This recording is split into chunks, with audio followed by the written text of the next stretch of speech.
Hello everyone, I am Tacit and welcome to the Gems of War, Campaign 18, Week 5, Day 7. So today, we got a handful of things to go over. Of course, one of the biggest things we actually have had happen. We finally have the event calendar for next month. We actually showed this off a little bit last night, but given that this is the weekly summary video, or not video, but you know what I mean, the part of the stream, I figured we actually go and kind of just go over it as well. We have two week-long events that are going on this month. The most noteworthy one is the Maya one. That is about to happen tomorrow, as of this Monday, in a few hours. This will be bringing in a new troop, new pet, the spring armor if you didn't already get it, golden version of that pet, all the normal stuff it normally does. 2-week-long event will probably be restricted to something like green or something. But, yeah, we're just gonna have that. Get all the new stuff as we normally do. For basically 50 gems a day, you can get absolutely every useful reward, so overall, pretty worthwhile. Aside from that, the following week after this 2-week-long event, we have a Vault weekend. So during that 17th, 18th, 19th, mark your calendar as that is next Vault weekend.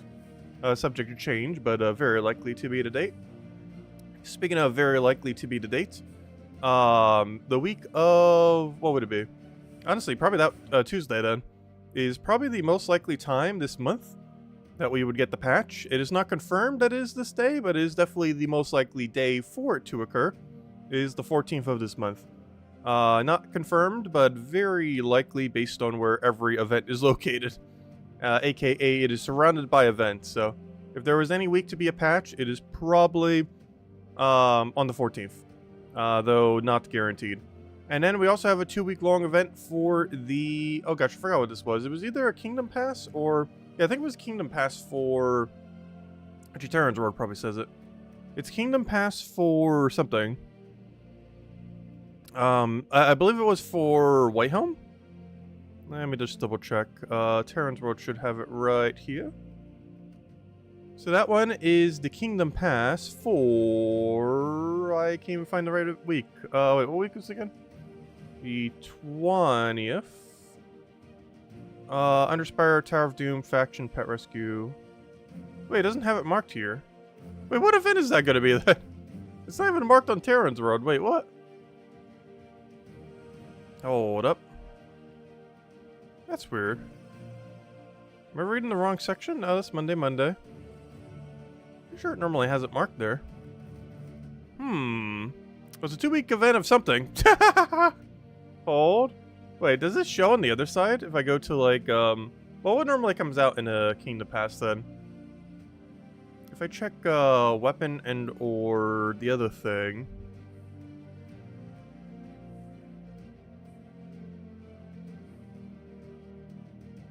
not really showing anything out of the ordinary. Huh. Oh, if I see multiple troops on a... thing. Yeah, Whitehelm. It'd be a Whitehelm pass thingy then. Wait, no, that's from the season pass. What am I saying? Alright, now I'm even more confused because it's the Penn's Veil event. What are we having that event? Wait, I'm even more confused now. Oh, no, that's the 20th. No, that's not even the 20th. I am so confused. Because that's the Whitehelm event associated to the Kingdom Pass. So it's not Whitehelm. Because this is Whitehelm. And then this is the Kingdom Pass for it. I'm confused as to where we have. Because it's showing up nowhere on Terran's World. I guess it's just on the event calendar page. Which I actually don't have open right now. But if we go to gemsofwar.com. Let's see. Gemsofwar.com. Let's go over here. During this week, we have the Whitehelm Kingdom Pass event. I'm so confused by this then. Why do we have so many things for Whitehelm happening at the same time? Because we have the... wow. Alright. Well, we're about to get a billion things for Whitehelm. Because it's time to go 30-star Whitehelm, gosh. Have I decided on a Yellow Kingdom to upgrade yet? Because if I haven't, I think we know which one it should be. Whitehelm's getting so many things then within a week. Because it's getting 2 things from a Kingdom Pass. It's getting 2 troops from a weekly event. And then it's also getting whatever's in this Kingdom Pass. Which I assume some of that troop is also from the Kingdom Pass. But still. Wow. Alright. That's a lot of things. Interesting. Yeah, that's a lot of things happening for Whitehelm. All basically at once. Anyways, that's everything. We got Vault. We got a 2-week-long May event. Then Vault Weekend and probably Patch. And then apparently Whitehelm getting a billion things at once. Because keep in mind, the season is related to Whitehelm. So that means the final week of the campaign is not only Whitehelm, but also, once we get down there, this is also Whitehelm. This troop over here. As well as the Terra card. So yeah, Whitehelm is definitely 30 starable after all this. And how many yellows do we have? Because I'm pretty sure this is the Yellow Kingdom we're just going to go for then. We currently have enough to make 25. I'm still 3 short. But we are really close to getting 2 extra armor permanently. Because I assume Whitehelm's an armor kingdom. Yeah, it says right there. It's 2 permanent armor if we can get 3 more yellow deed books. That means by next patch we should probably have it. Because if we drop all of our gold medals from PvP into the random thingy, we're almost guaranteed to get 3. As we get really unlucky. Oh yeah, speaking of things we need to go do this today. I don't know, do we bother with PvP leaderboard? I put it in the title.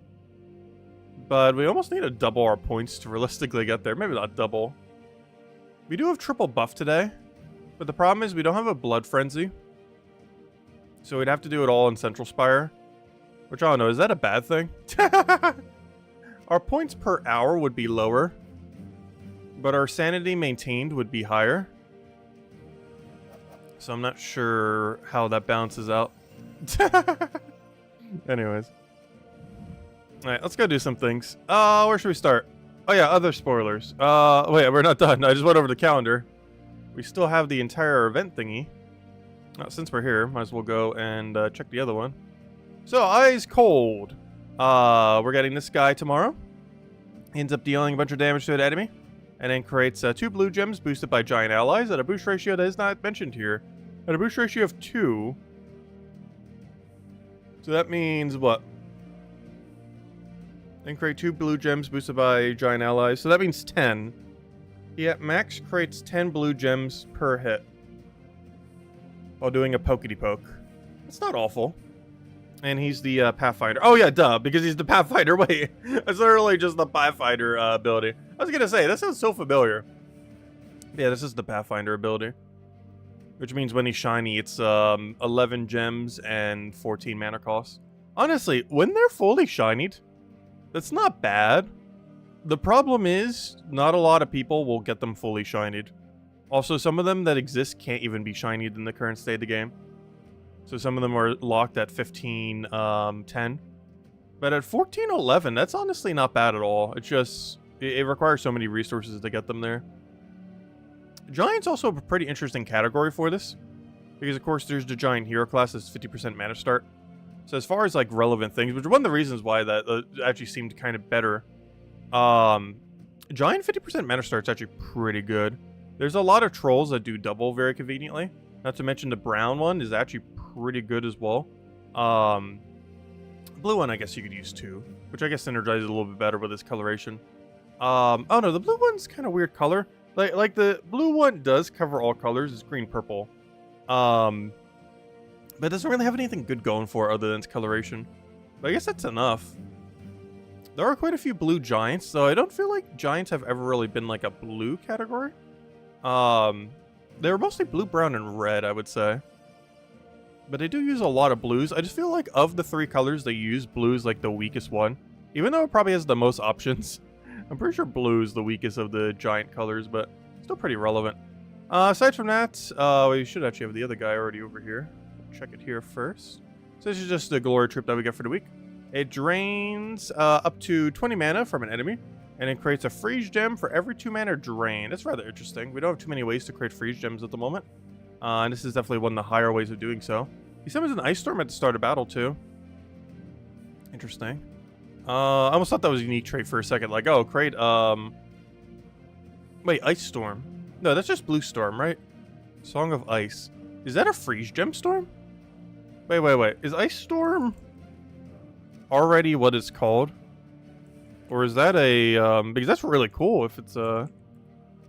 Oh, no, it's just Blue Storm. Boo. I wasn't sure for a second, but yeah, it's literally just what the normal Blue Storm is called. I was gonna say, because I don't believe we have a Storm yet for, Freeze Gems. So for a second I thought Ice Storm, Freeze Gem, no. It's just normal Water Storm. Which is called, Ice Storm. That's sad. That would have been nice if we actually had, a Frozen Gemstorm. Something that currently does not exist. Anyways, Ice Bolt. Deal a bunch of damage to an enemy boosted by blue allies is completely useless. Even with a pure giant team. What on earth is going on with Journey scoring?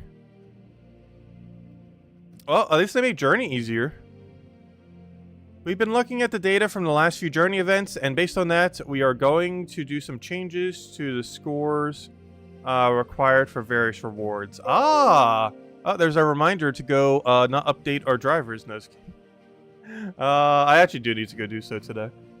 Starting from stage 8, we're bringing the requirement score down in the following fashion. Okay, so the first 7 stages are still the same difficulty, though in all fairness, they all require almost no points.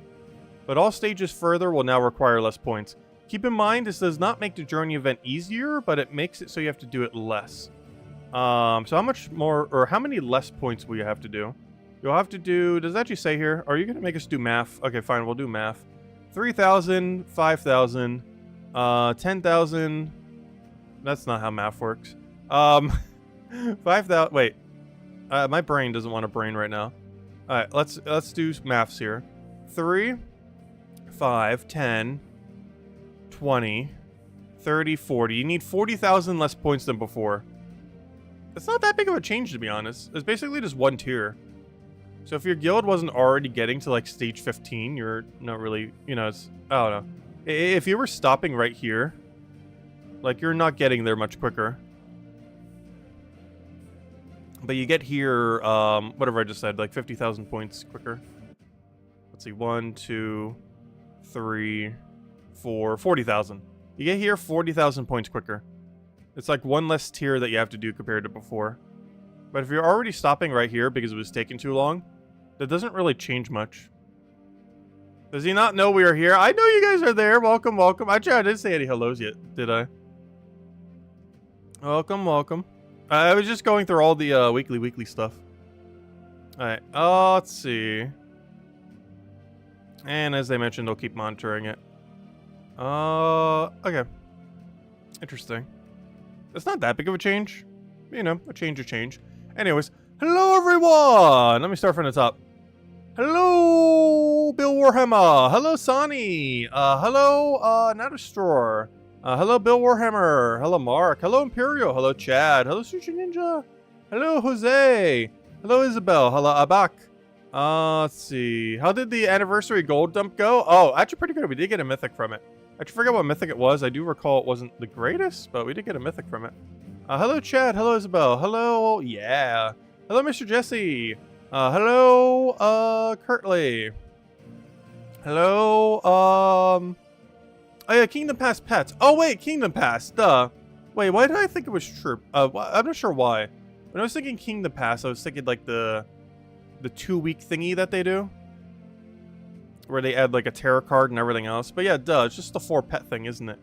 Wait, that means it's a Legends Reborn, not a Kingdom Pass. Finally, caught the stream. Also, hello, Kurtley. Glad you can make it live. Welcome, welcome. Hello, Matt. Let's see. Hello, Andre. Hello, Mrs. Zanewitch. Hello, Cookie. Hello, Tyrion. Who knows so too? You got a random epic Volky drop from a gnome. Nice. Yeah, they're pretty rare outside of vault events, but they do still occur occasionally. Hello, Eric. What about the new mythic? Oh yeah, we do get a new mythic tomorrow. Gosh, I mean, next Monday. I mean next Friday. I will eventually say the right thing. Gosh, we got a billion things going on next week. Oh, wait, what's this coming in from? Why does it say 0 days? Oh yeah, duh, that's the one we're getting for the May event. I was gonna say. What else would that be? But yeah, let's go check out the new mythic. I actually haven't checked to see what this guy does, so let's go and do so real quick. All right, let's see. Copy. Wait, can I just do this in a new tab? Let's see. Yeah, new tab. I'm not sure why it wouldn't let me in the past, but now it does. Alright, we got the Grovanga, the Mythic Hellcrag, Daemon Construct. So another one for Hellcrag. I think this is Hellcrag's only second Mythic. The other one is pretty average to underwhelming. This converts all blue gems, or sorry, converts all gems to a chosen color to good gargoyle gems. Already sounding horrible. Then it deals magic plus, or times 1.5 times plus 4 damage to all enemies of that mana color. Oh! But then there's more. And then gain an extra turn. Is that good? No. Explode a good gargoyle gem when my turn begins. Wait, yes. Hold on, that changes everything. Wait, does it though? Because if you're already extra turning... Wait, this is such a confusing, weird troop. So basically, he's Mistralis, but worse, but more damage. He's Mistralis with less mana accumulation, but more damage. What a weird troop. Also a billion stats effects. But he'll give your entire team, as well as maybe the enemy team. The biggest weird thing about this is, let's say you're going to use him on a team. You're going to use something that can destroy the entire board. So what you're going to do is convert the entire board into good gargoyle gems. Then use a troop that will clear the entire board, getting rid of every gargoyle gem so that when it becomes the enemy turn, they can't do anything with it. But then, as soon as the enemy turns ends, it'll be your turn, and he'll try exploding a good gargoyle gem when his turn begins, but you just got rid of every good gargoyle gem, so unless the enemy makes a good gargoyle gem for you, he will basically never explode, meaning he essentially has no final trait. I guess you could use it to block mana, and when you know the enemy doesn't have a mass destroy, you could put a billion good gargoyle gems on the board, make it so they have to do a really bad move, like take a 3 off the board or something for mana accumulation, and then you get your explode into a big thing. That will probably be how you have to use it. It just seems a lot more complicated to have to do. But yeah, you can use it more as a mana block, let it go to the enemy turn, and then get your 1 explode into destroy the whole board. I don't know, it has potential. It's definitely a lot more complicated to use than Mistralis, and for that reason I feel like it will barely ever get used compared to Mistralis. But it is not bad. It's definitely usable, but it's in that category of troop that's so complicated to use that just never gets used. Like Soothsayer, Draconian Monk, stuff like that are kind of in that category. Not because it's that complicated to use like a plus shape or an X shape, but because you have to take so much time to cast them relative to the value that they give that it's generally not worth it. And I feel like this guy's going to be in the same category. Like, how often are you realistically going to run him instead of something as simple as Mistralis? Even though he's more damage than Mistralis. It's just going to be really annoying to use and have to deal with. You also have to keep in mind when you do inevitably go for your mass mana accumulation. Assuming, well, I guess it depends what color you denied. If you're using a team that only uses 5 colors, it doesn't matter as much. Because you can just keep good gargoyling, gemming the, the color you don't use. Like, let's say you don't use red on your team. And you just would always cast this guy on red. Because you're not actually losing any mana potential. However, let's say you use all 6 colors and you deny something like brown. And you deny like 10 browns. That's 10 less brown mana you're going to get when you go use your mana accumulator. So even though you're getting a bunch of good gargoyle gems and might get some enchant and other random stats effects from it, you're still losing out on the 10 brown or, whatever color you ended up converting. So, I don't know. He's in a weird in-between. He definitely has potential. He's definitely not a bad mythic. He's just very convoluted for his own good. And I feel like that's going to be to his detriment to quite a degree. Anyways, what are we doing? Do we need a team for anything? I need an Underspire team. I still feel like I should go change my Underspire team, to be honest. We're not going to do that quite yet. First, let's go do a rundown on bosses that we still need to go do. So, raid event. Check. Completed. Guild's doing good. Alright, next. Check. Adventure board. Oh, wait, we got a ton of adventure board today. We got a juicy amount of adventure board. Let me go grab that. There's also earlier, too, that we had a tier 10. I didn't actually see what it was, but nice. We got the gem one. Or the key one, I mean. There's 4 gem keys and an event key. which is very solid. You started playing Dave the Diver? Nice. Yeah, it's a pretty chill game.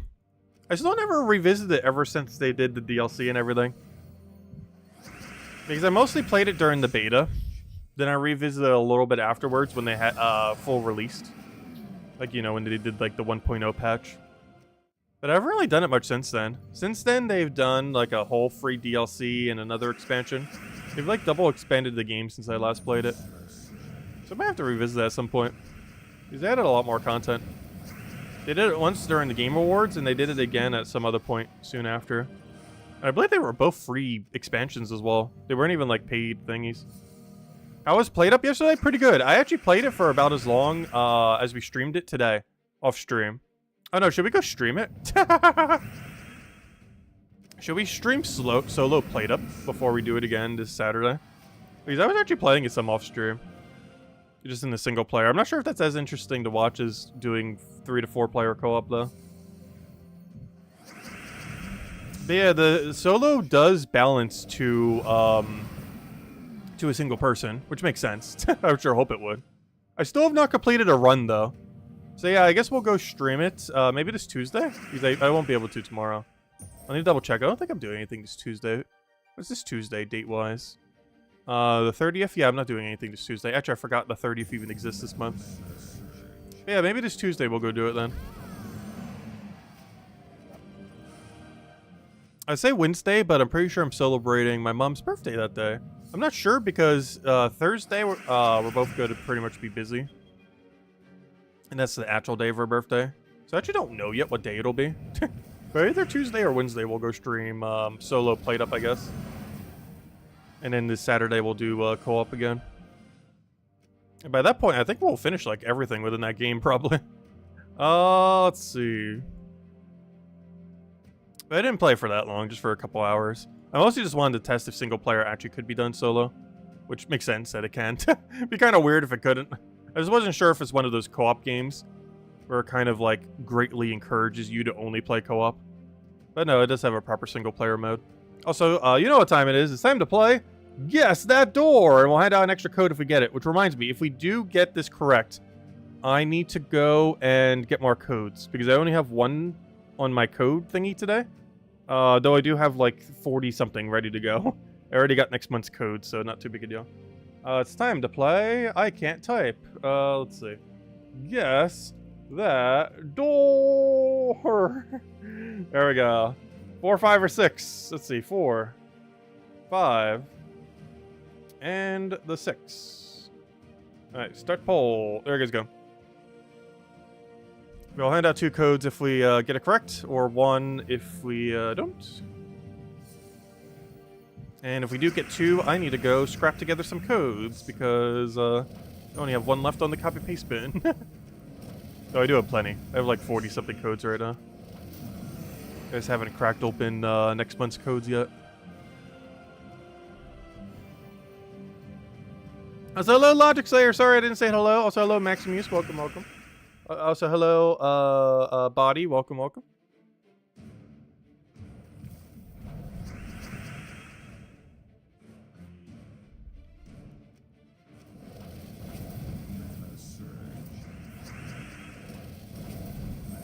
Alright, what's the poll at? A lot of people for 6 today.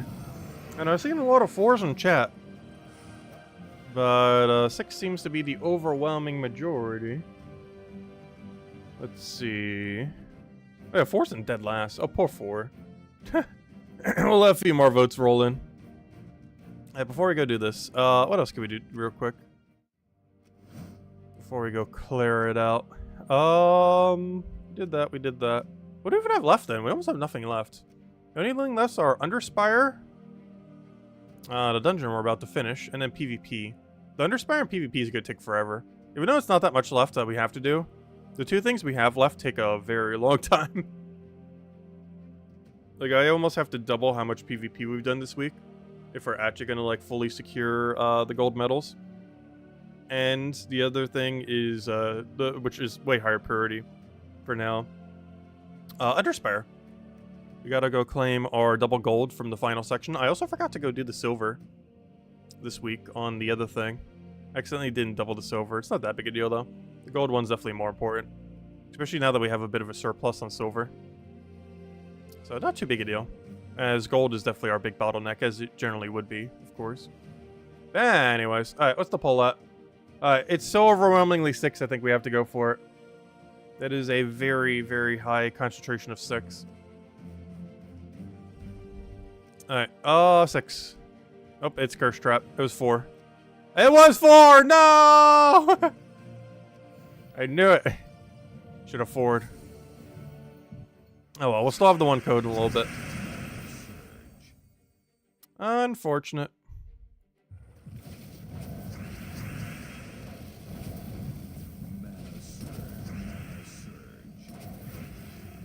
You get 215 Vault Keys with no Valhawks. That's actually pretty normal. You could easily go through like 500 without getting one. We were pretty lucky and got ours within like 200 something. But I want to say on average it would take like 500 to 1,000. Also, would love if we got mana we needed. Oh, I should take it the other way around. Of course, the multiplier goes into the color we do not need. At some point, we'll get a cast off and auto win the fight. There we go.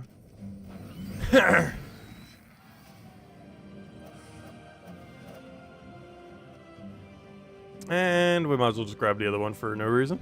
There we go. And of course, it is Diamond Day, so always make sure to get your 50 gem thing. It's technically worth it every day, as it helps speed up getting every mythic in a game, though it is particularly good value on Sundays, which is today.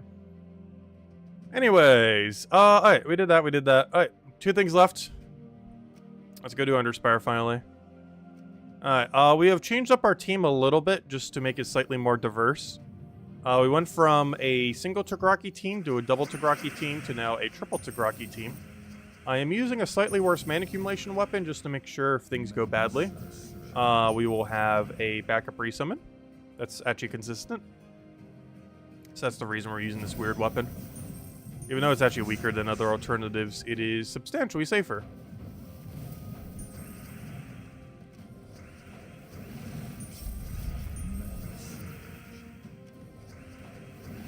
Oh wow, we don't even 2-shot with Tagraki? That's a problem. Are we not using magic right now? No, I guess that generally wouldn't be enough. Okay, well, that's not ideal. Yeah, Tagraki can't even 2-shot right now. That's not ideal at all. We got a triple cast. Oh, no, fairness, your spell reduction. Okay, I was gonna say. Alright, that's just an outlier. He had spell reduction. We actually can 2-shot. I was gonna say, he normally should be able to 2-shot. But yeah, he can 2-shot. It's just a spell reduction troop. Oh no, no! Why would you summon something that's brown-red?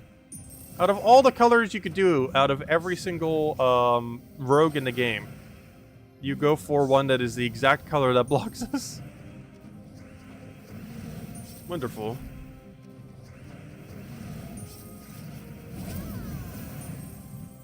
At least our explode got the guy out. Alright, is there anything we can do with all this? I feel like there's an extra turn here, but there definitely isn't. You do it? Wait, do you? How much damage do you do to Hunter's Mark? Triple? Triple isn't enough to kill, though, surprisingly. This is, though. Alright, we'll kill it now, because he might not be 100 Mark next turn. Of course, he gets, like, the luckiest drop ever from that. Did we do a perfect run? No. It was 4, not 6. No perfect run. We'll still hand out a redeem code, though, in a little bit. I guess that kind of works out, because that means before tomorrow's stream, then I can go have them all preloaded. Because right now I don't have the next batch loaded in. So if anything, it actually kind of worked out a bit. Still would have preferred the perfect, though. I assume this is the path based on how it's angled. Yep, that is correct. I'm not sure how I know that. I just feel like after doing this enough, we just kind of know. I don't really have any logical reason as to why that is the right way. It just after a couple months of these, it just seems like it is. And guess what? It is.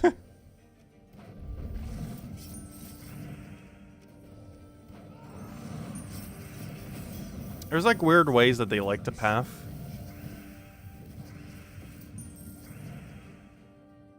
Though I don't know any way to logically explain how that works without just doing like dozens of them.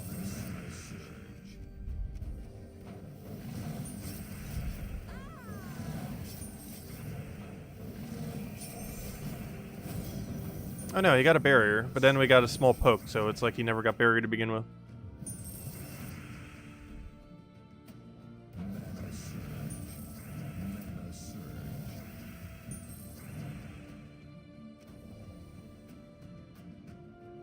Is Isabel still in the Palia addiction? That's pretty funny. Oh no, if I'm on any game addiction right now, it's definitely old school RuneScape. It's just a really good game to play to not play. Well, I was messing around with a little bit of played up off stream today. I just had it running in the background, and it was basically playing itself. I had to input for about 3 minutes every hour, and the game basically fully played itself. The game is literally just an idle game pretending to be an MMO. Alright, we'll throw that down.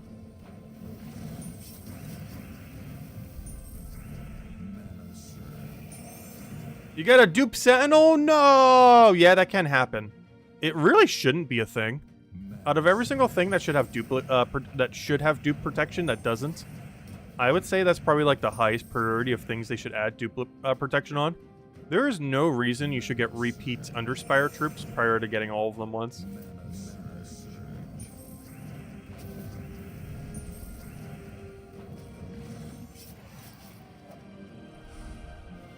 Like, that's the absolute worst. Because keep in mind, you don't have to get 6 Underspire troops to finish it. You need to get on average like upwards of 10. Which is kind of insane. Like, it seems like initially you only have to get 6. But no, you have to get upwards of 10 to get around where drop rate is. Which I think is technically based on some formula like around 13 or 14. But yeah, you need to go pretty far to have a like 90-something% chance to end up getting it. I believe 14's a 94% chance, I want to say. I forget what formula you have to plug that into. I believe double over drop rate for that is around a 94% chance that you get that unlucky. That you'd have to do 12 or more.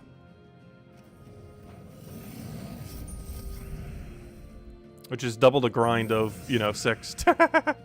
And 6 is already bad enough.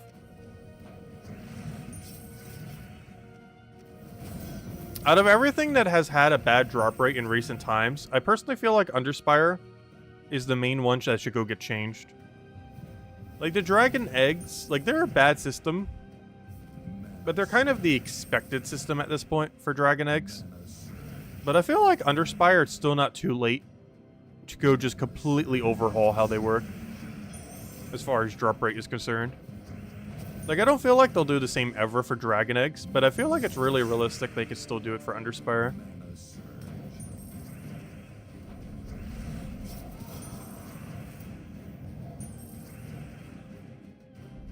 I feel like there's an extra turn here, but every way you take it, it just gets matched instantly.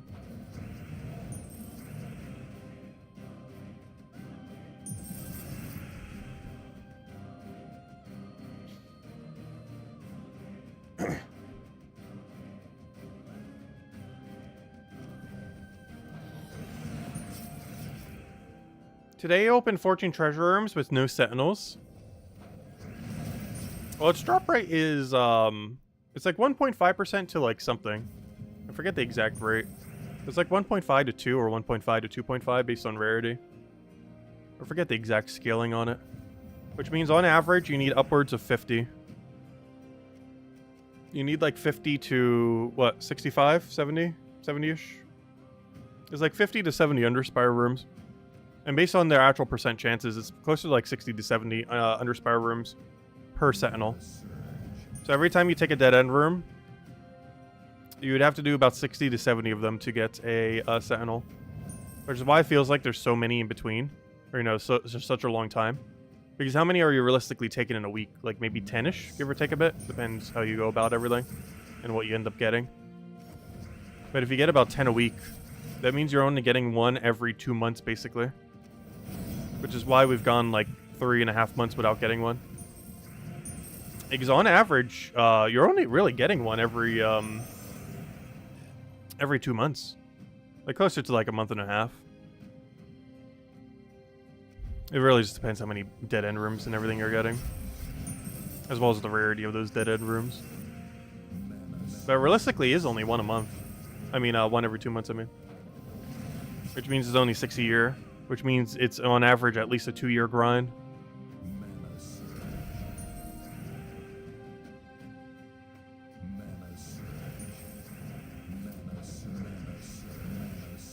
Because they can duplicate, of course. Or, you know, can be duplicates. It would only be, honestly, if it didn't have any duplicates, a 1-year grind for that is perfectly fine. The problem is with duplicates, it's almost bare minimum a 2-year grind unless you get lucky. And even at max luckiness, it's still like a 10-month grind or so. Even if you get perfect RNG, no duplicates, you're still talking about 10 months. Alright, we got 12 torches left. Let's go find the room. Oh, wait, I didn't buy any torches. Okay, I definitely did not need that extra one yesterday. I did it just out of concern that we might run out of rooms. We really did not need it. I always panic do that on the 5th section. I always think like, oh, we're in the final section. We're barely going to make it. We only have 1 day left. And then Sunday rolls around and we just have way too many torches. But hey, if nothing else, more dead end rooms, I guess. We already scouted out like 2 doubles or 3 doubles already. I didn't take just because I wanted to make sure we had enough sigils. No! That's really bad. He just killed one of my 3 Tigrakis with insta-kill. You could have at least killed first lot.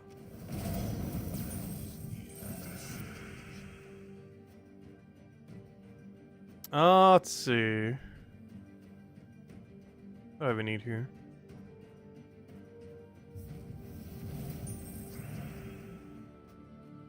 You only have 2 Sentinels so far? Yeah. Even with full map clear, it still takes forever. It's also unrealistic to always do a full map clear. In the sense that there's a lot of weeks where it's not worth doing. Like, I pretty much do full map clears, but there's generally... I probably miss like 2 or 3 dead end rooms every single week. Just because the cost to go get those final 2 or 3 is just way too high.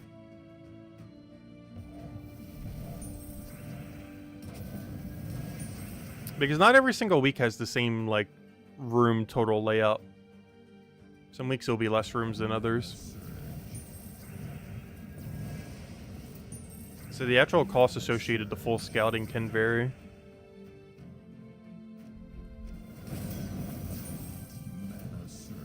It's not like it's a consistent, like, 1,000 gems or, like, X gems, you know. Like, there's no consistent number to, like, point at as it'll always be this number. Which is kind of weird compared to a lot of other similar modes. Where you kind of know how much it'll be. But for that, it's really inconsistent.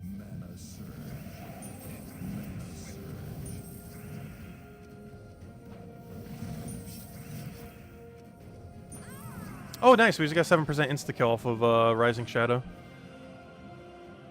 Alright, this does not seem promising, but we're already invested 1 room in. We gotta keep going. We're too deep to turn back.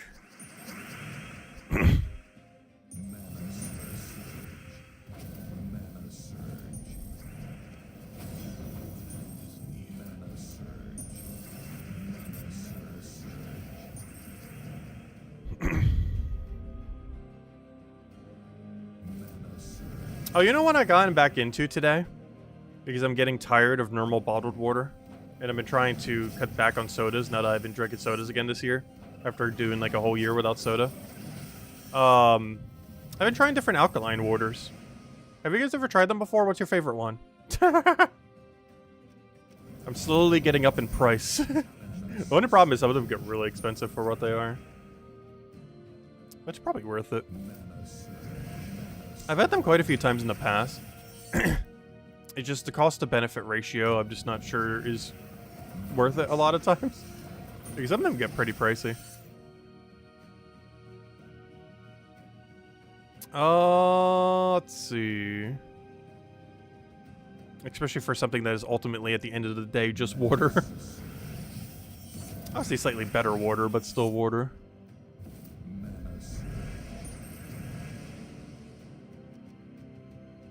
Yeah, I'm gonna take Scope Poke.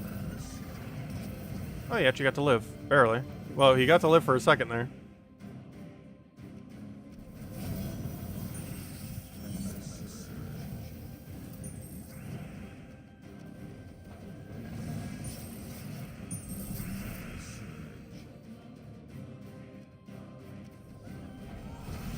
Oh, we just got Mother of Darkness. That's a pretty funny one. There's only, I believe, 2 Mythic Rogues in the game.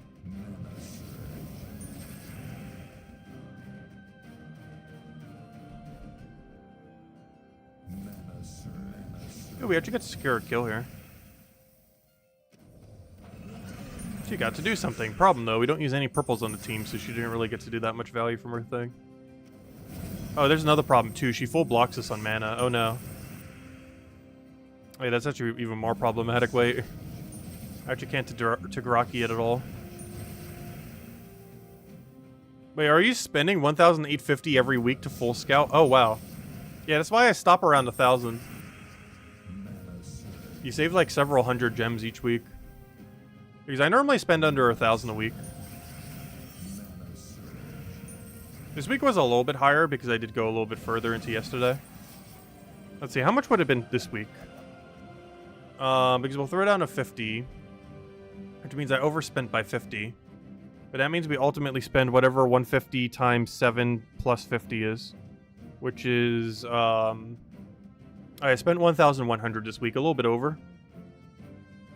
But, it's normally around 1,000. But yeah, we spent 1,100 for completion this week. It's probably double dead end room, but we're too deep to not check.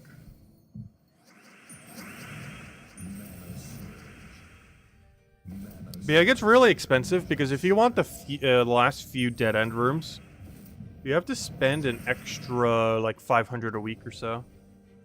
Actually, probably closer to 600 a week. Because you'd probably throw down 4 extra 150s. And I personally don't think that's worth it. Like, it does speed it up a little. But an extra 600 gems a week is pretty expensive. For what most weeks will turn out to be like 2 guard tokens, a torch, and something else. It's not that much of a speed up either. I think it's about a 20 to 25% speed up on how long it would take to finish Underspire grind. At the cost of an extra 600 gems a week. Give or take a little.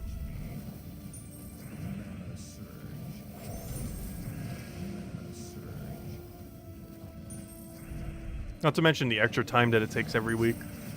On weeks where the team is not ideal like this week.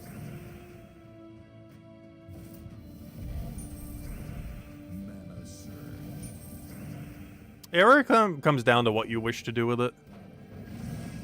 It's definitely perfectly fine to go for.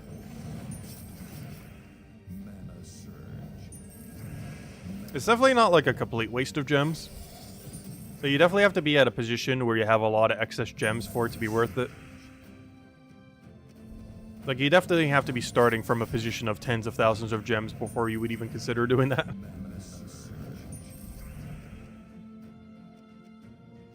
And even then, you'd may want to reconsider. Unless you really want to get the grind done a bit quicker.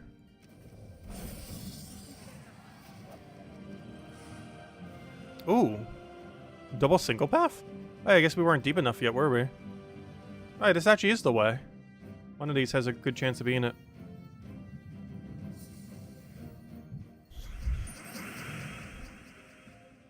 Alright, let's go get the mana. Do I even bother with Skull? Yeah, why not? He's just double convert. Oh, he's 2 on the team, I was gonna say. Because how on earth did he get all of his mana back? Yeah, double convert will do it.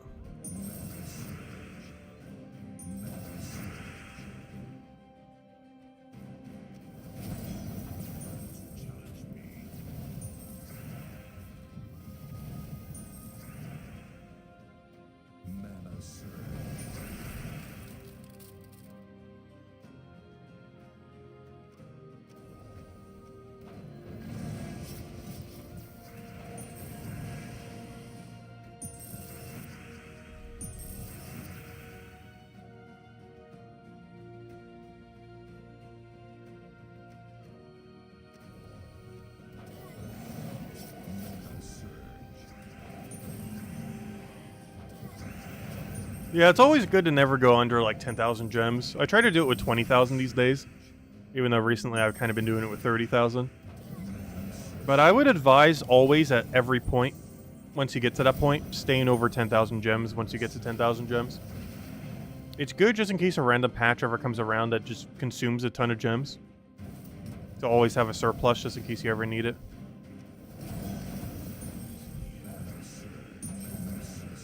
Yeah, I advise always keeping at least 10,000 on hand. Never know when you're going to need just a ton of it for something. Because any patch could just randomly make you need a ton. Well, there hasn't been as many gem sync patches this year, or in recent years. There's always at least one patch every year that consumes gems either directly or indirectly. Like in recent times, we've had the Underspire change. We have things like, oh gosh, what was the other thing called? Merchants the other year. We haven't had one yet this year, though.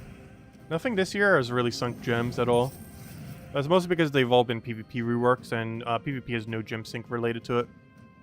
The only way it would is if whatever the align system is has a gem option. Because otherwise, the only way you really spend gems is, I guess in getting your troops, but it doesn't really count for PvP. But the only time you really spend gems in relation to PvP, aside from obtaining your troops, but it doesn't really count, is like if you want to reroll what battles you have, but it's not even worth doing. It costs 1 gem every time to reroll them. But generally better just to take whatever the weakest battle is and reroll it that way. Or if you don't care about win rate, just do a battle, instantly lose, and you get a free reroll. Just instantly go into a battle, click retreat, and it will reroll your battles for free. It takes slightly longer, but it saves you a gem. It's not that much longer. It takes like 10 seconds. Alright, we found Merchant. We'll go find the other path then.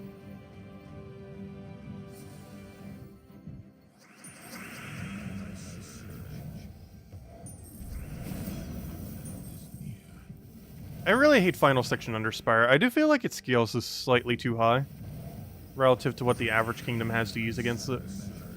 Because the only thing I don't like about Underspire is the final floor.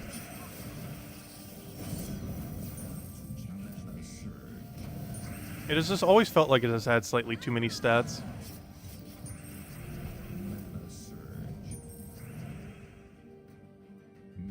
They're just sad because Underspire is still my favorite mode in the game. But stuff like this just makes it drag on just a bit too long.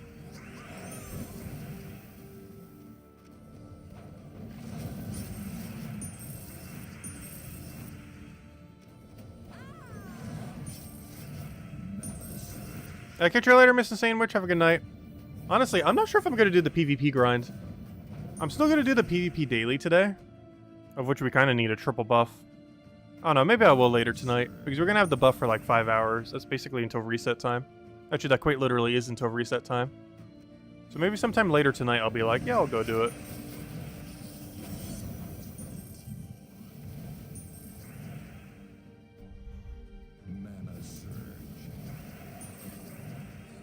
Okay, see you later, Mr. Sandwich. We're definitely doing some amount of PvP tonight. I'm just not sure if we're doing the whole grind on stream.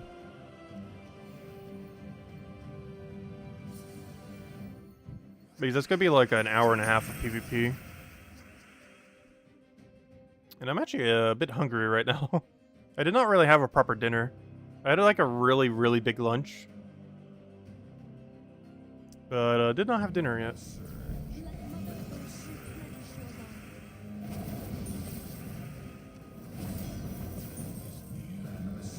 So we'll probably finish up Underspire. We'll definitely finish up Underspire. Then we'll go mess with basically bare minimum for PvP. Just with triple buff.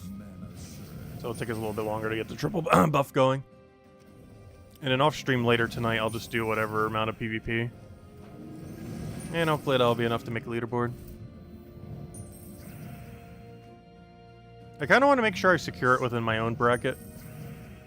But we could also just hope we're in someone else's bracket and have a high enough score.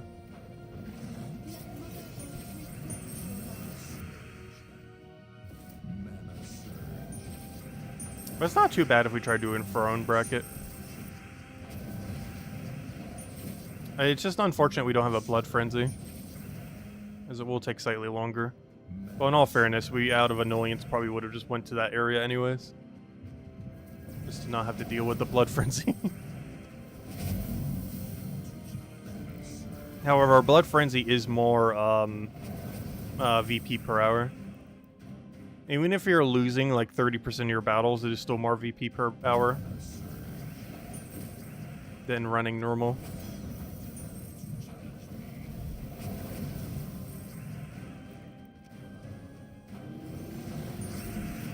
Oh, so I should probably kill this guy before he scales like crazy. I forgot he gains life. I should have killed him before. Because now we got rid of a lot of his armor.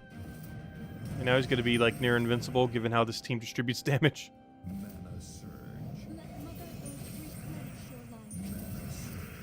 Oh, so it doesn't help that this team does not use green.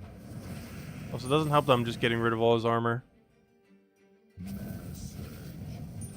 Can we get something that uses green really well? Yes and no. That technically uses green very well. The problem is I don't need it.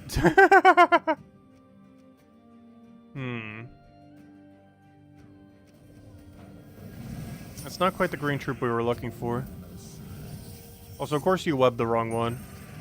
The one useful thing it could have done was web first slot, so it doesn't keep gaining so much HP. And I can't even get that off. What on earth just happened? Did I just summon Bandit from Rogue Summon? That's funny. I got this from Cast, and I got this from the Summon. I thought something on my team died, which threw me off for a second. But no, that was just a random Rogue Summon. We somehow managed to summon the Bandit. That's unfortunate. Also, I should just turn off that other summon. It's getting in the way more, it's helping. So what even is this battle? Right,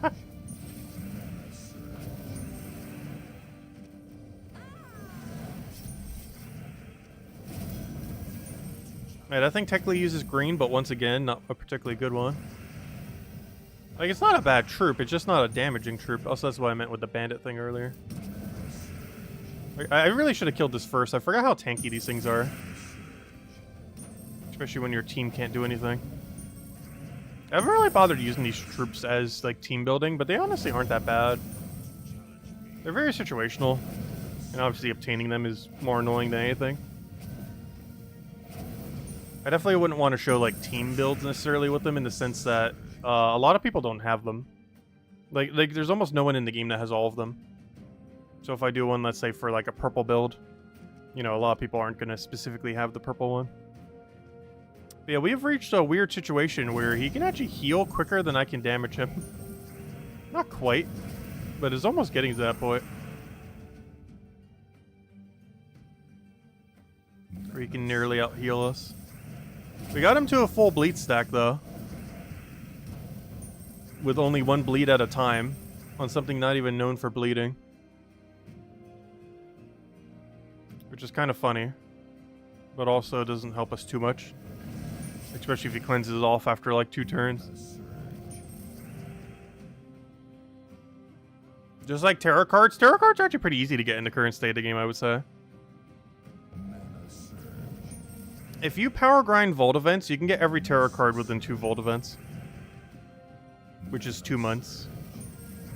Whereas full completion on this is like a year to 2 years. Closer to the 2-year mark. But where these things take 2 years, you can finish all tarot cards in 2 months. But it does assume you power grind the event enough. But even if you just casually played like half a year's worth of Vault events, that's enough to almost get every tarot card in the game, if not every. Maybe you'll be missing like 1 or 2 here or there. But you essentially have every single tarot card within a year playing super casually. Or in half a year, depending if you grind a bit, or if you really went all out within a single Vault event or 2. But to be able to do it in a single Vault event or 2, we're talking like over 1,000 Vault keys. If you're doing like the 300 that we do, I believe it on average takes about 4 Vault events to finish all tarot cards, give or take, depending on RNG. And And that would only be 4 months. Though sometimes you do get RNG'd out of 1 or 2 of them that just never want to drop. You'll go like 3-4 times over drop rate or something. Assuming you don't get like ultra unlucky on one. If you did 300 every vault event, I believe on average it takes 4 vault events to finish all tarot cards. Obviously that number does go up as time goes on. As we get more and more tarot cards in the game.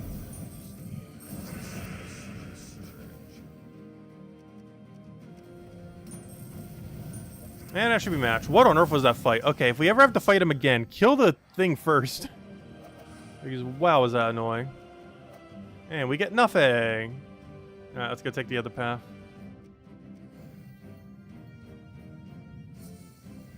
Oh, you meant in a team does it have the same effect? Oh no, what was its final trait? I actually forget. I believe their final effect is like some kind of stats effect. Like his was Entangle. I forget how it applies it. But I believe all of them do a stats effect based on their typing. So green's Entangle, blue is Freeze, red is Burn, so on and so forth. I forget how it applies that effect though, because I haven't really messed with them. It does it in a rather unique way that no other troop does, which is why I forget how it works. But yeah, they're an okay mechanic. I would say they're generally too slow for their own good though, compared to using a legend or mythic that does similar. But they're pretty good wall mana accumulators. They're just very situational.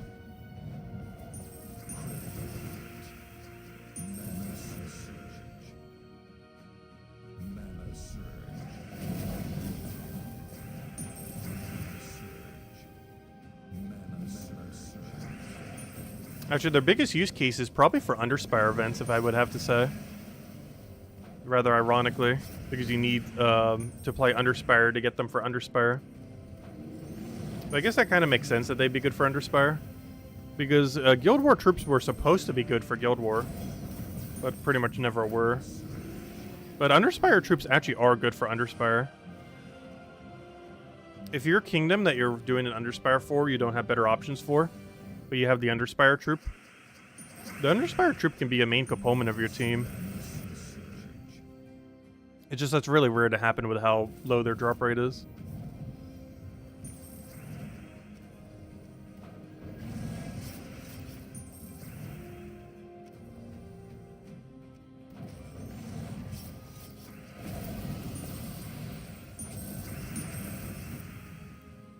Maybe let me actually go check one of the tarot cards. Honestly, I actually completely forget what their full gimmick is. Because I've really bothered using it much. Like, I know generally what it does. I actually forget their full thing. Because they all basically do the same, just for different typings.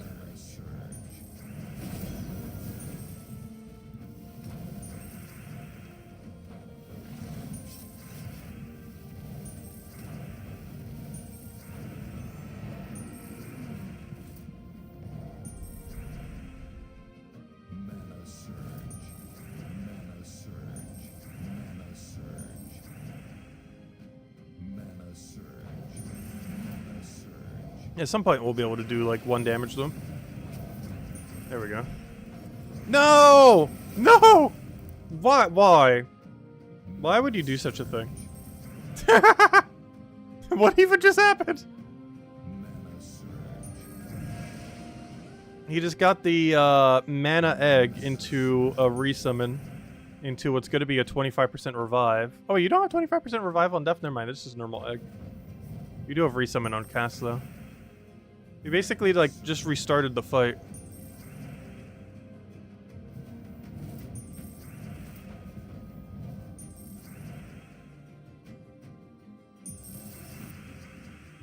I should have taken brown first. What even is this battle?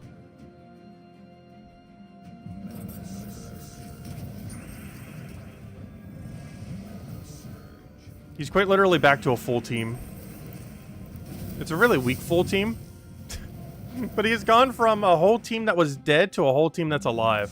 Well, technically undead. But, that's really funny. What even is this fight? We just went full circle. Their team had 0 troops and now has 4 troops again. That's insane. Alright, well, let's go kill the whole team again. Round 2.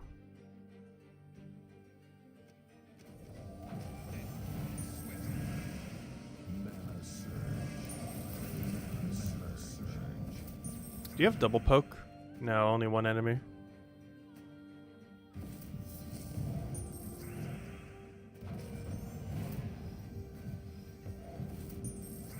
Alright, I don't think he has any resummon left, unless I'm forgetting something.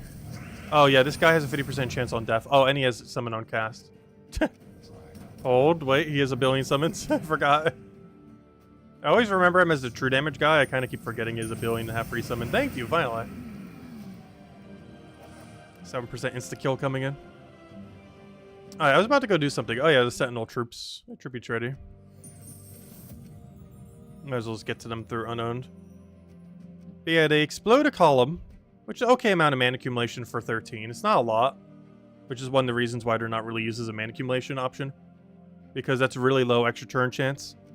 And it's exploding a column rather than destroying like everything, so you're getting pretty low mana from them. Then they gain a stat. Are they all life? Yeah, they all gain life. And if an enemy is cursed, they also create a bunch of giant gems related to the color, which is probably where their main value comes in. If you have curse on your team and then use these, they actually are an okay amount of mana accumulation. Between the 8 gems that they create of their color and then destroy a column. Because that's where their main value comes in from. The problem with that is you have to run curse on your team. You can curse and entangle from their thingy though. But it's a lot more consistent to have a secondary curse. Because this only triggers when you deal skull damage to it. Which makes something like this actually really good. Curse and freeze when enemies deal skull damage to it. Because I actually didn't think about this. Bone Dragon, for the longest time, was the only troop that had a freeze on skull effect. But one thing I didn't really put into consideration. The giant Sentinel that got new troop art because it was originally broken is probably the strongest Sentinel in the game. Because I don't have it to test it, but I'm pretty sure his final trait works like Bone Dragon. Where if you take an extra turn skull into him, the freeze applies before the check on extra turn. Meaning that a 4-time skull on him, or you know, any extra turn skull, will end the enemy's turn if the only thing they got was an extra turn skull. So if they take a 4 times and then hit you, they lose their turn. It doesn't actually count as an extra turn. That currently only works with Bone Dragon, but given this thing, I didn't think about that until just now. This thing basically is Bone Dragon if it works like that. I'm not sure because I don't have it to test it. But I'm pretty sure this has the same effect as Bone Dragon, while also having a free curse on top of it. While also having skull reduction, which is something Bone Dragon doesn't even have. But yeah, this guy's actually really good. Giant Sentinel.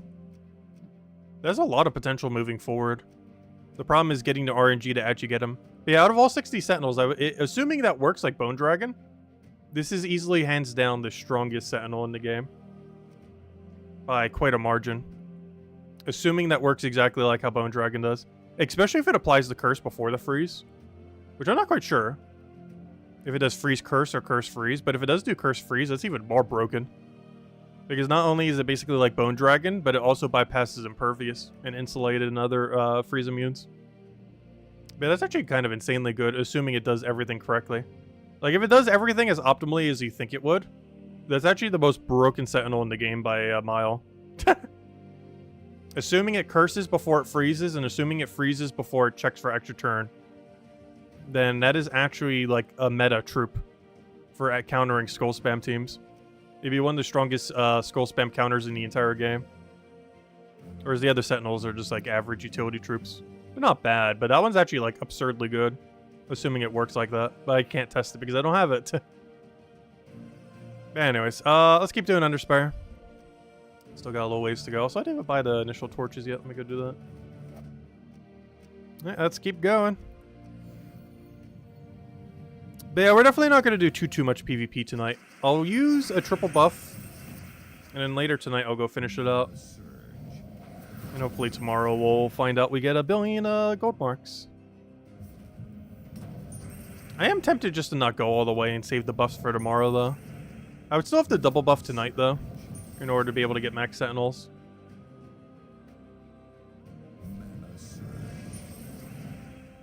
But then that would allow us to also double buff tomorrow.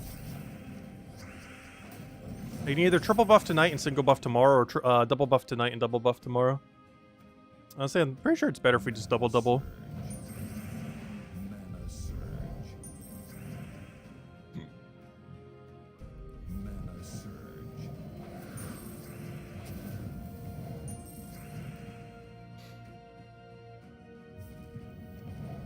Because Renobu would be playing a good chunk of PvP tomorrow night.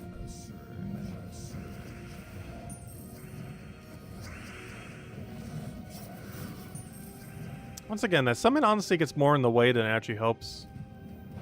I was going to turn it off earlier, but I also wanted it just to make sure we didn't die. At this point, it is purely just slowing us down. And his team doesn't need to go in any slower than it already is. He's doing that quite fine on his own. Without extra assistance. The sad part is, this is even like the slowest Underspire can be.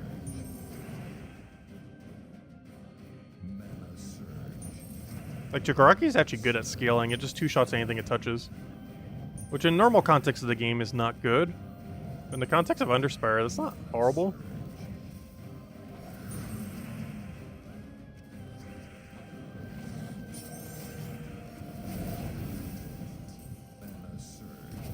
Yeah, Skulls would actually be pretty good right about now, so we can actually poke it to death. I do have enough damage to kill. I actually don't want to kill it right here, though. Yeah, we can. I want to take out first slot before we go and finish it out.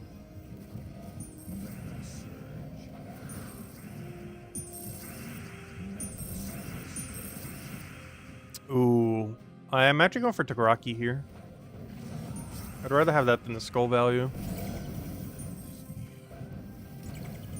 So now that we got a skull, there goes all Takaraki value. Well, one poke takes it. At this point, it's probably better just to take purple. And just look at him with Bandit. Yeah, let's match. What a weird fight. Well, I'll take it. Alright, this is double dead end, and this is the way. Alright, found the boss room. Barely. We got a lot of dead ends we gotta go take, though. Unfortunately, one of them in a pretty deep section. The rest of them should be that bad, though. In hopes. We'll find out when we get there.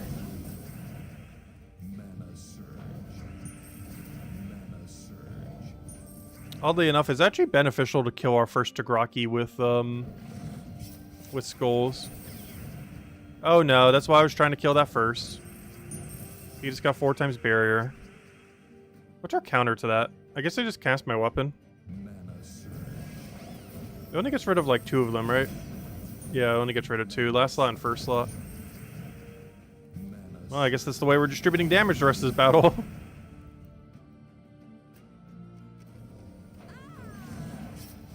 Because I can only get rid of barrier if they're in first or last right now.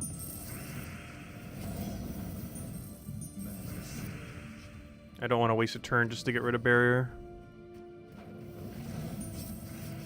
Alright, there we go. And let's cast our yellow weapon one more time. No, he ruined my double yellow. Alright, and that's all barriers gotten rid of without having to go too far out of our way. Alright, so that 4 times barrier honestly wasn't that bad then. Oh no, we're about to lose a second Tagaraki. It's not ideal. How is this the fight that's actually going to pose a challenge? Code? Oh yeah, we'll hand out code. I was going to do it after we finish Underspire. Underspire has just been taking 1,000 years. But it will be finished. Oh, I should have taken free skull. I guess we still got free skull out of it. And that thing's okay, I guess. Small little poke. Oh wait, is that not a choice mechanic? That's an either or?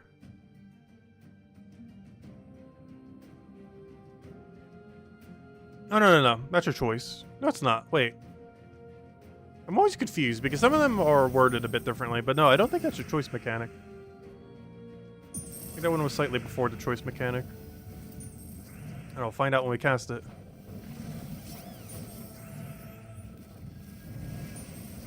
Yeah, it's not. I was gonna say, because it doesn't have the same wording that they do.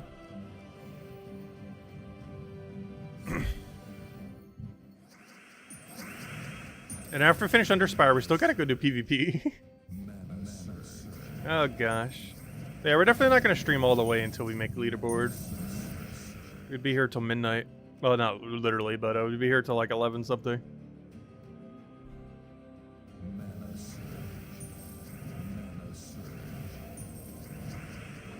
So we'll use up 2 little monolith buffs. Get the daily Valhawks in. And later tonight I'll throw a few battles here and there and see if that will be enough.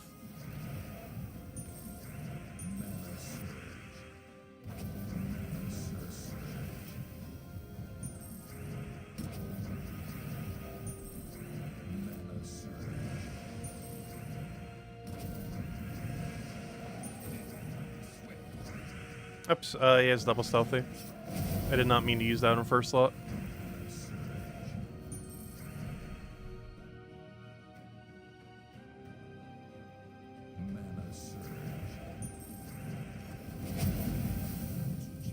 I should really get rid of that Hierophant 25% summon. It's being a lot more a nuisance than it is helping.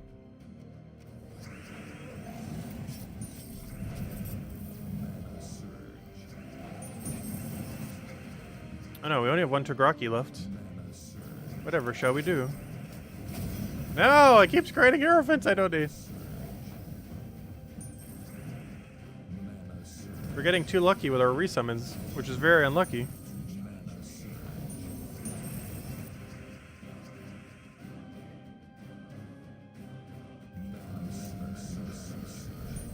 No! 3 in a row! We just rolled 3 25% in a row when we don't want to. Why can't we get this RNG when we actually want to land 25%? Yes, back to back to back 25%. At a time when we don't actually want to land a single one of them.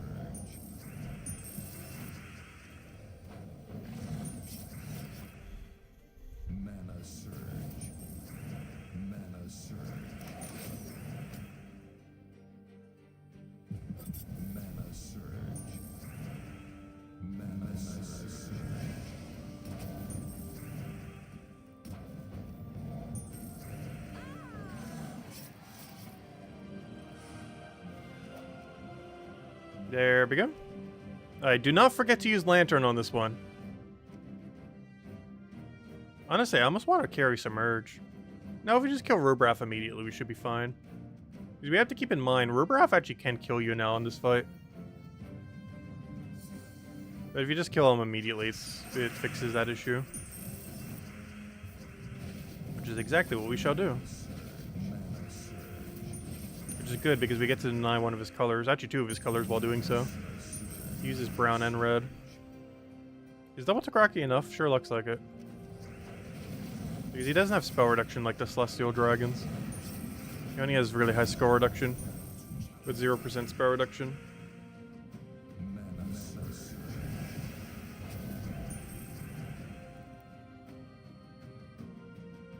I know, we did keep asking for him. I'm actually glad they fixed it. It should have been like that to begin with. But no, he's really easy to deal with. On most weeks. Because if you're about to take out a Diamantina fight, literally the battle after, Rubrath beforehand is nothing in comparison. The Rubrath fight is still substantially harder.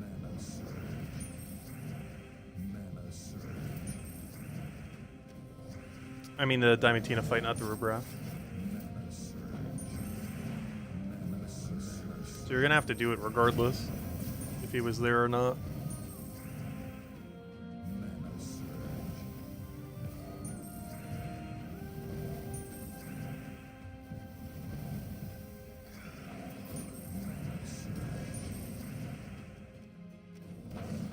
Oh wait. What? Deal heavy splash damage to 2 random enemies. Am I going crazy? Didn't he only hit it once? The wording on his ability implies he should hit it twice when he does his ability. Maybe he did. But it sure looked like he only hit once. But the wording says he should hit twice. Because 2 random enemies does double tap 1 enemy.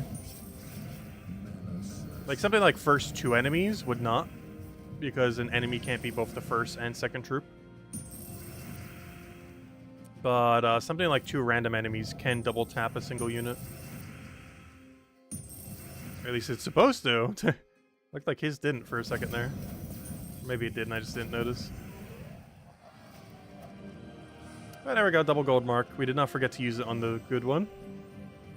Alright, final battle, and then after this, let's go find some dead end rooms. I think we have multiple doubles ready to go. Unfortunately, one of them in the final section is going to take forever. I might just skip that one. But we're so close to it, though. To a very obvious double dead end.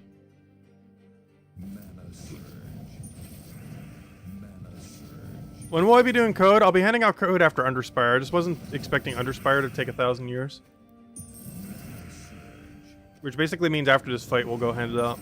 Which is technically not the end of Underspire, but you know, it's the end of Underspire. Not counting dead end rooms. We'll hand it out after this battle.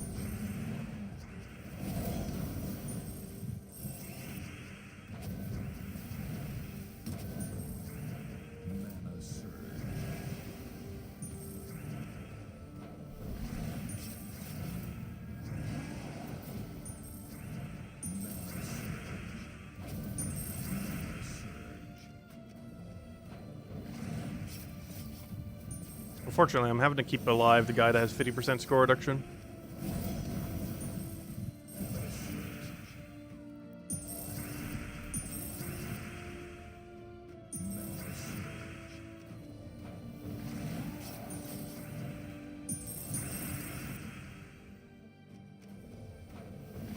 I know, you lived. Wait, where did you get your extra HP from? You should have died to that. You don't have spell reduction.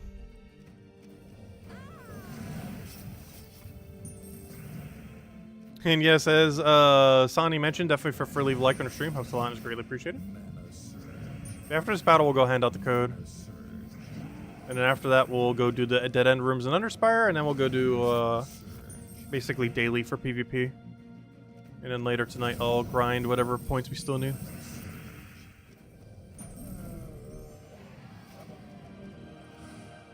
Alright, there we go. Underspire technically completed. However, we got some dead end rooms to go get. I think we have like 3 doubles ready to go, so I'll go take all of them, including the super deep one. But every double we have, we'll go take. As there was a few we skipped in order to conserve a little bit on torches. There you guys go, enjoy. Okay, so all the double dead ends, where are they? This is a double, right? Where's primary path? Yeah, so this one's double. This is a 4 off, so let's go for this one first. Let's go take out every double we have. See if tonight's the night. Also, if we somehow get a Sentinel tonight, we'll hand out an extra code. How about that? If we can find a Sentinel, though I do need to go dig up the code, so we'll take a moment. But if we somehow get a Sentinel tonight, we'll hand out an extra code. Don't get our hopes up, though. We're like 3 months dry. We have not gotten one since like early January. It is currently almost May. We've basically gone this whole year without getting one, somehow. Despite getting to final room every week.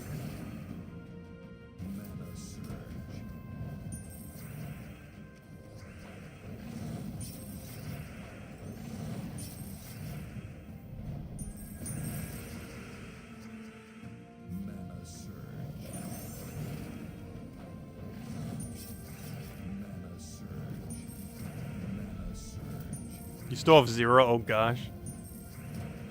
Yeah, it is. I definitely feel like they should tweak the rate of the grind.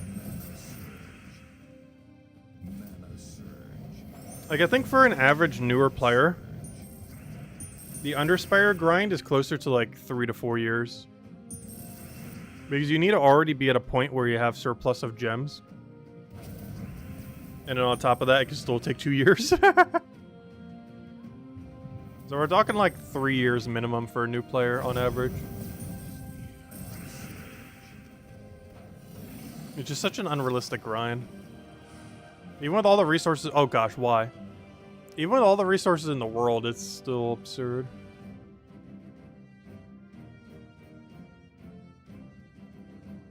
Alright, that's on primary path. Oh, no, it's not actually. Oh, but it's also not far enough to be a double dead end. If we had to, that definitely would be a place to check. But it's not a traditional double dead end. Wait, did I take all of them already? Oh gosh, do I have to go take the one over here? I thought there was more than that. Oh, I guess we'll take this one then. Oh no. This one's definitely double dead end, but it's super deep. The battles here are going to take forever. But this is definitely guaranteed double dead end. If it has anything good's in question. It's definitely 2 rooms that will end in a dead end.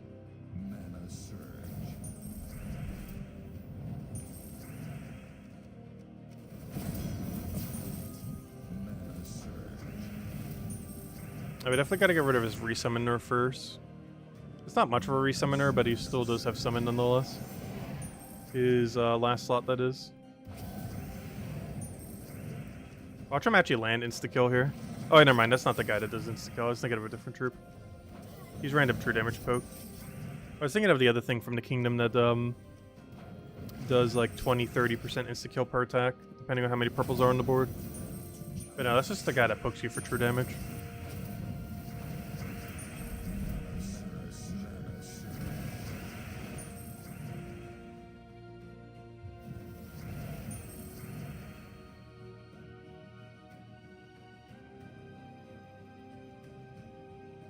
I will cast him before he goes down. And we actually want him to die to Death Mark or any other mechanic.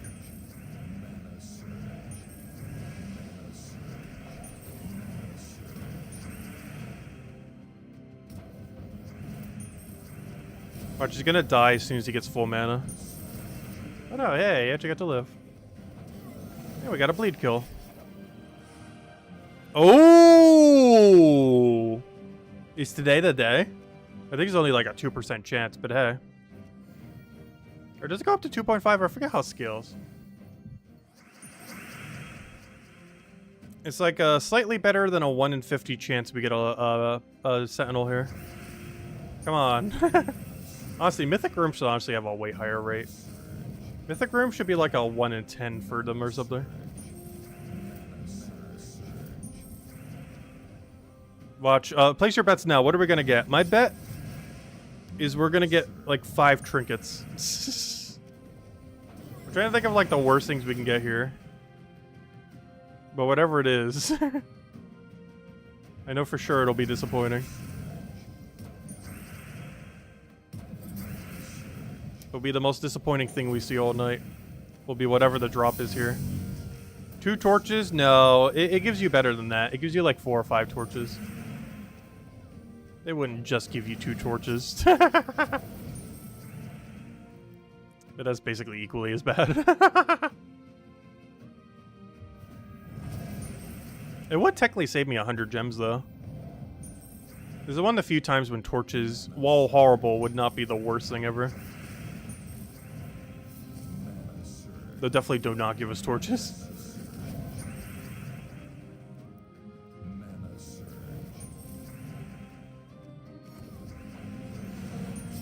Oh no, that's alive now. That's actually a bad thing.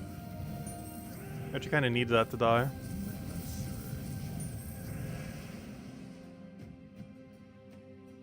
It's gonna be a bit of an awkward fight now.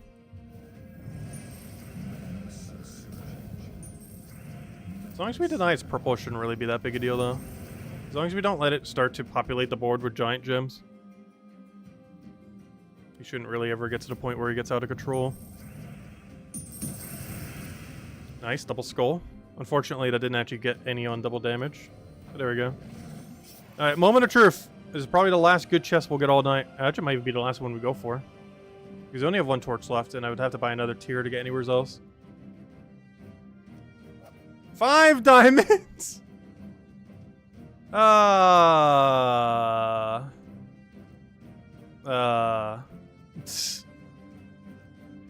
is there 5 diamonds in the mythic chest?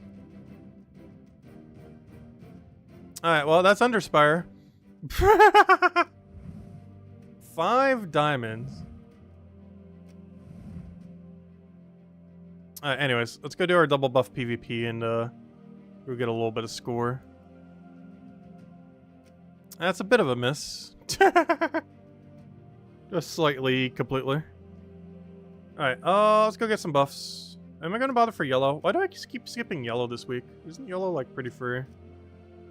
I'm not sure why I keep just taking the other one. Oh, never mind. This is the purple one. The yellow one's the annoying one. But yeah, let's go throw down, I guess, purple and then just standard magic buff.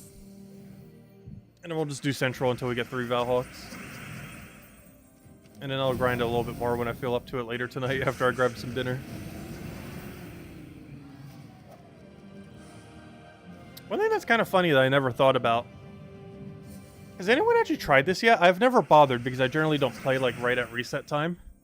If you use a bunch of Sentinels before reset time, don't they carry over to the following week? Because I don't see any reason why they wouldn't. So couldn't we tonight technically, like, you know, later in the night, obviously we're doing it now, but you could do it like an hour or 2 before reset and then still have the buff, basically allowing you to double dip the day between 2 different event weeks. So I could like triple buff tonight and then still have triple buff for tomorrow, but I would have to do it immediately. I'm not gonna bother doing that, but I'm pretty sure that works. I've just never bothered to try doing that. But you can throw triple buff on Sunday night, do the end of week grind, and then right at Monday reset, do it again, because you'll still have the triple buff active.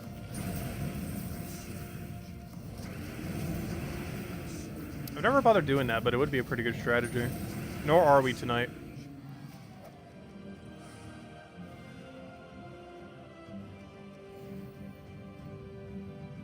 Blood Frenzy resets though? That wouldn't really matter, because you can just camp central.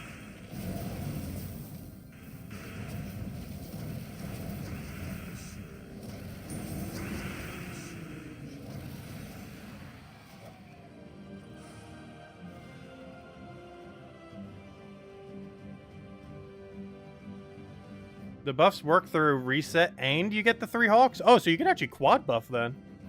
Oh, that's even more broken than I thought it was. That means you could triple buff a Sunday night into quad buff a Monday reset day. I'm not going to bother to right now, but that's actually kind of really strong.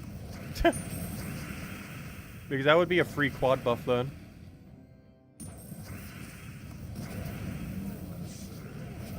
And you'd be able to do that once a week.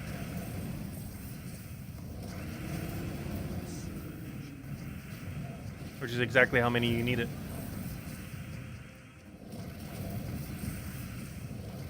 The problem with that is you'd basically consecutively have to play 5 straight hours of PvP. Some amount of it finishing out whatever week you're on, and then some amount for the following week. That would be the only bad part. Is to realistically utilize that thing's value, you'd have to play for 4 to 5 hours straight of PvP. With no breaks. Which sounds horrible. At least in the current state of PvP.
Oh yeah, this is the final one. Okay, good.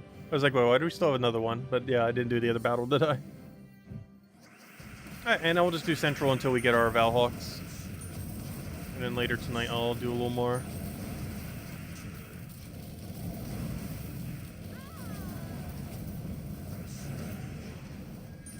But yeah, to what I mentioned earlier then, I guess we'll do Plate Up this Tuesday. Because I'm probably going to be busy on Wednesday. It's either going to be Tuesday or Wednesday I'm busy on, but I'm pretty sure it's going to be Wednesday.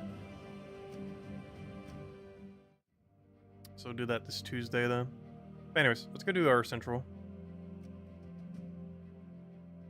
Oh, I will take this one.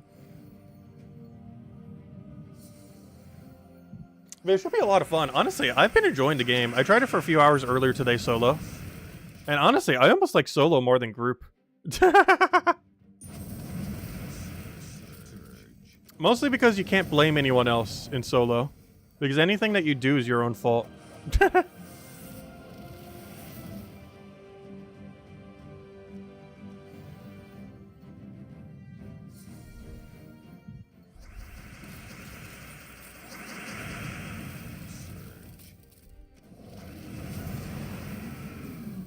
But no, we'll still be doing the co-op ones as well. With the next one being this Saturday.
Also, one thing I learned with that game, remember when I was getting like absurd lag during multiplayer?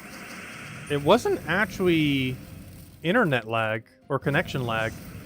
For whatever reason, for some reason, the game's support with my controller just randomly does a whole second of input lag randomly. For reasons I do not know. I've never seen that with a game before. It'll work perfectly for like 20-30 minutes. And then for a minute straight, we'll have a second of input lag. Which is, of course, completely unplayable. You can just wait it out in single player, though. I don't understand how or why, but it's really weird.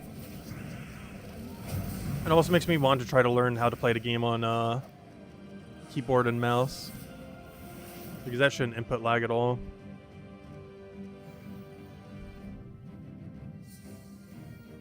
Also, the more I get into the game almost feels like it's still in beta. I'm pretty sure it's a fully released game, but I'm pretty sure it was a smaller team that worked on it, which is probably why it still feels like it's like not fully fleshed out. Because while I still haven't seen all the game yet, it does seem like it's a little bare bones at some locations.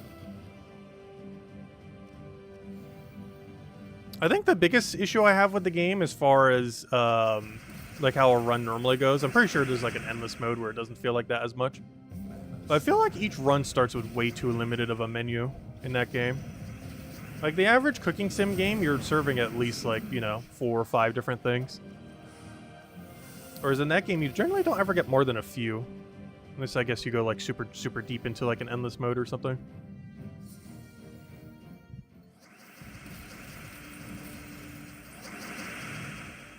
It just feels like you just start off serving the same thing over and over again for every playthrough. Until it starts picking up. And even then, it's not too many things.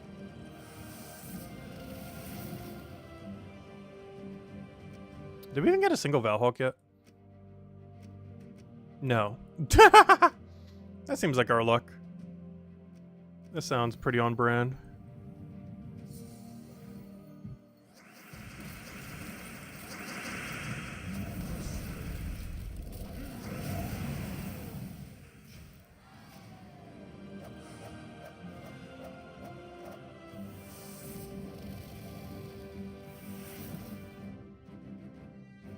It doesn't open up until 25 to 40.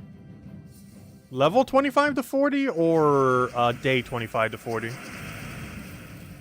Because that makes sense, because I haven't gone past, like, even day 15 yet, I don't think.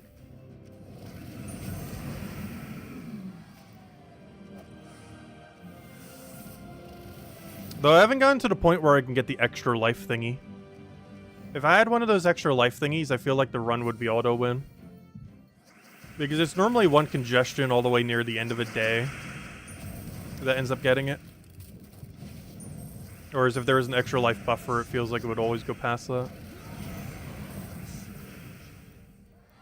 Oh, you can get like 25 to 40 menu items.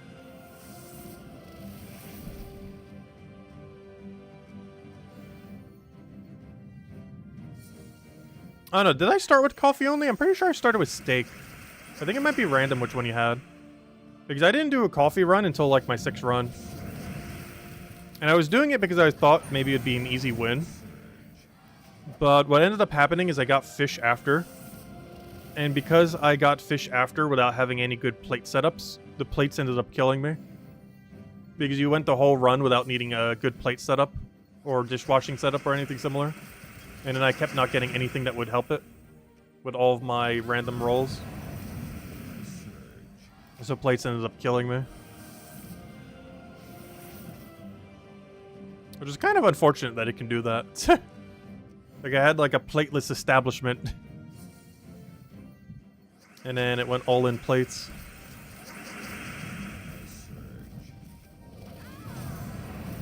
I'll catch you later, Sonny. Thanks for stopping by.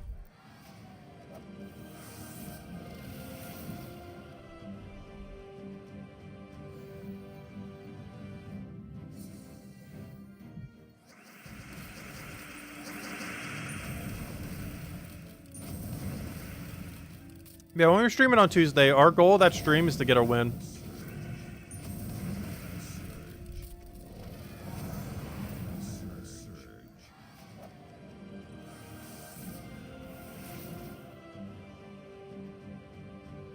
Actually, let me take Central.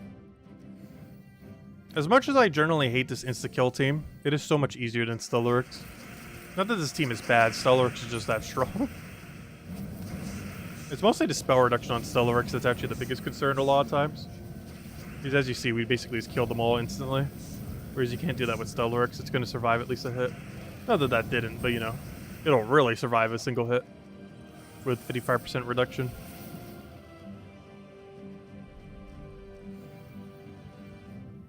If anyone still has any other questions anyone want me to go over, do let me know.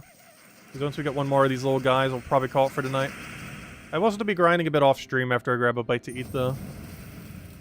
Just not gonna bother doing that right now. I'm getting a little hungry. Oh, we still have plenty of time. It's like 5 hours until reset. Yep, one more.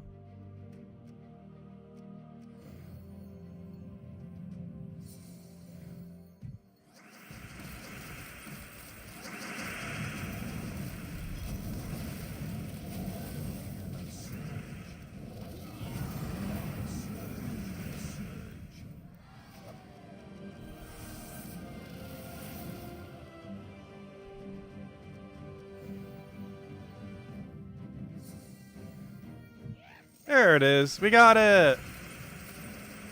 It has been done. Now we gotta grind for like 2 more hours of PvP, but later. Because we don't have a good blood frenzy location. So we're gonna be forced to have to do it all in Central. At a rate of like 10k an hour or whatever it is.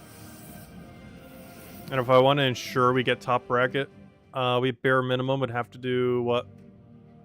We'd have to do a little over 10,000. That's not too bad then. I have to do a little over an hour within the next 5 hours. So I'll do that at some point. Just not right now.